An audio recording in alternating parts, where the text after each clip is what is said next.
One.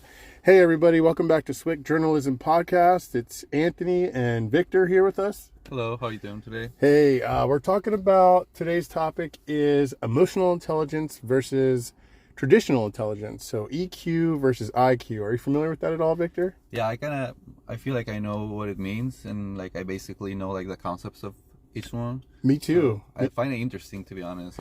Same here, me too. So let's go ahead and dive right in.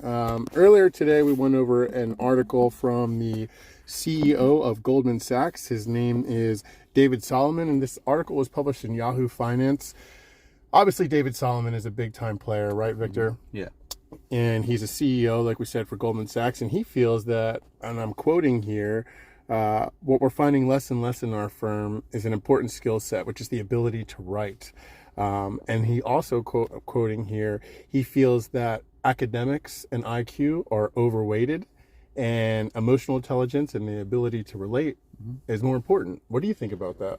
I feel like that's a very good statement for a person that works and like makes like that huge amount of money, because when we all think about them like making that like millions and millions of dollars, we think like, oh, they gotta be very smart and they gotta be like very smart and like know a lot of Have a bunch of degrees. Yeah, a lot of degrees and all this stuff. But it's mostly a lot of connections that they make, to get the opportunity to show it over there. Yeah. It doesn't matter how much you know if you cannot share with someone. That's the way I see it, and I feel like that's the importance of making those connections. Maybe because we can all know the same stuff, or you can be better at it. But if you don't know how to share it, you're not gonna be able to. It doesn't matter. Yeah, it doesn't matter. I agree in that sense. You could have every textbook memorized, regardless of your industry. But if you can't relay that information and connect with the people to give them that information, it doesn't matter. If you can't share it, like you said, I think that's very well put. One of the things I think gives this the credibility is, like you said, this guy makes a lot of money. This isn't a Walmart manager that's saying, hey, emotional intelligence is more important. This is a billionaire, a CEO of one of the biggest companies in the world.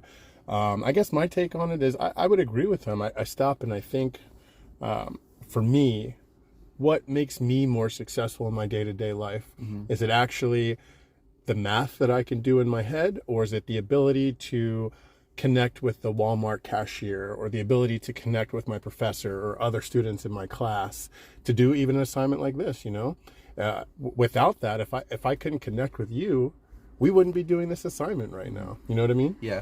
I feel like we all been through it and we didn't maybe know about it. Like since we were like a little kid, like when you connect with a lot of kids and maybe there's a kid who's very smart and you want to work with him, but it's not gonna go so well because he's not that open to make connections. Yeah. So you see like a lot of that stuff happening in your life, and especially when you're in a journalism degree that you're trying to get, it's like mostly about connections, because we all know how to write. And exactly. Honestly, it's over there, like the format's over there. You know what you have to do. It's just that how are you gonna bring like a new story if you don't have connections to get it from, Exactly. Or the ability to even say those things. A part of emotional intelligence is how you deliver the words, right?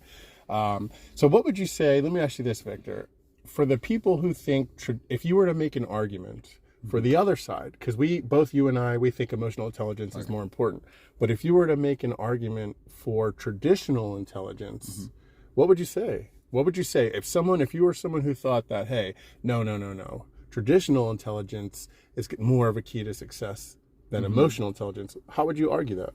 I feel like there has to be a balance, because you can have a lot of connections and get a lot of opportunities, but if you don't work for it, if you don't work and know what to do with them, it's not gonna matter. You're not gonna get anywhere else. So I feel like you gotta be smart enough and like work hard on understanding like the basic concepts and skills of what you have to learn, but and use those connections as your way to like share with someone else and make your work make those relationships. I understand. I agree. I do think it is a balance. I won't say, if I had to argue the other side, right? Because I do think a little bit more is towards emotional intelligence. But if I had to argue the other side, it's pretty much what you said. You could be the most friendliest guy in the world, but if you can't do the job, if you actually don't have the skills to do the job, eventually people are going to find someone who can do the job. So it is a balance. I think emotional intelligence gets you in the door, and I think traditional intelligence keeps you in the door, showing that you could actually do the job, that you have the ability to do it. You know, emotional intelligence is the interview.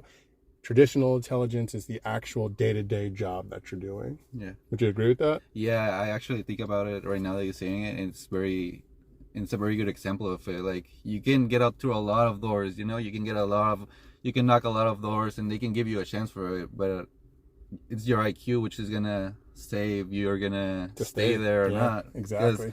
Because they want numbers, you know, even if it's journalism, even if it's math or something, they want numbers. They want like production. Yeah. And if you don't give it, like, you're not gonna stay there. You're not gonna stay. You can be a friend. It's not good. It's not bad. Maybe they're gonna look at you like, oh, this guy knows. He doesn't know that much, but he's friendly. So I want to add him as a friend, but not as a worker. Not as a worker. Yeah. No, I agree, man. All right, so this is just wrapping it up one last time on the SWIC Journalism Podcast.